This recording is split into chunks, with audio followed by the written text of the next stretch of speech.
Hello guys, welcome back to my channel Meghla lifestyle. চলে এসেছি আজকে একটা নতুন ব্লগ নিয়ে। তোমরা সবাই কেমন আছো? আমি তো খুব ভালো আছি। এই যে আমি যে রেডি হয়ে গেছি, সবাই যেন আজকে রাখি, তো তার জন্য রেডি হয়ে গেছি। প্রথমে হবে তোজোর রাখি, তারপরে আমি পরবো অংশুমান। আর তোজোকে এখন রাখি পরিয়ে দিল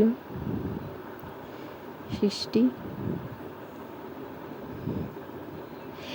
এটা তোজোর সেকেন্ড টাইম রাখি। তো এবার আমি আমার ভাইয়ের জন্য এখন ওয়েট করছি। ভাইকে তো লোকেশন কখন পাঠিয়েছি, ও কাজ করতে করতে এখনও বলছে আসছি আসছি করেই যাচ্ছে। ফাইনালি আমার ভাই এসে পৌঁছালো। এবার আমার রাখি পরানোর বাড়ি।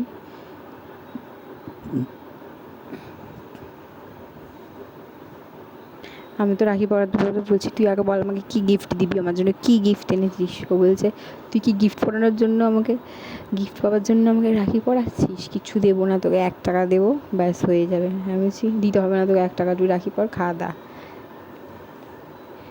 ফাইনালি হয়ে গেল আমার ভাইকে রাখি পরানো। তো যাচ্ছি আরও দুটো দাদার বাড়িতে এখন রাখি পরাতে ওদের। তো ওখানে গিয়ে দেখা হচ্ছে। চলে এসেছি, দাদাকে এখানে রাখি পরিয়ে দিলাম।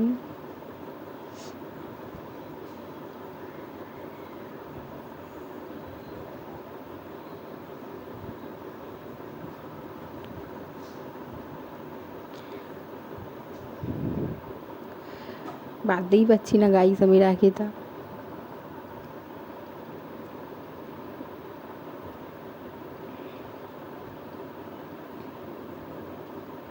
তো গাইস এবার দাদাকে মিষ্টি মুখ করিয়ে দিচ্ছি।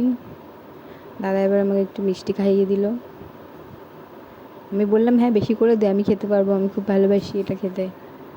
তো জল খাইয়ে দিলাম দাদাকে। এবার প্রণাম করার বাড়ি। দাদা বলছে ভালো করে মাথা ঠুকে ঠুকে প্রণাম করে, একদম যাতে দেখা যায়। ও আমাকে প্রণাম করে দিল। এবারে আরেক দাদাকে রাখি পরানোর বাড়ি।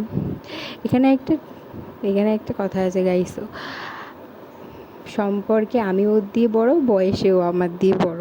তো এটাই তো। এবার ওকেও আমার রাখি পরানো হয়ে গেল, ও আমাকে মিষ্টি খাইয়ে দিচ্ছে। তো এবার প্রণাম করার বাড়ি। তো ও আমাকে বলছে, হ্যাঁ তুই আমাকে প্রথমে প্রণাম কর, তারপরে আমি তোকে প্রণাম করবো। গিফট দিয়ে দিল আমাকে দাদা। বড়দাও আমাকে টাকা দিয়েছে, বললো তোর পছন্দের মতো তুই কিছু কিনে নিস। আর ও দিয়েছে আমাকে একটা সোলার, খুব পছন্দ হয়েছে গাইস, কালারটাও আমার খুব পছন্দ। তো আজকের ব্লগটা এখানে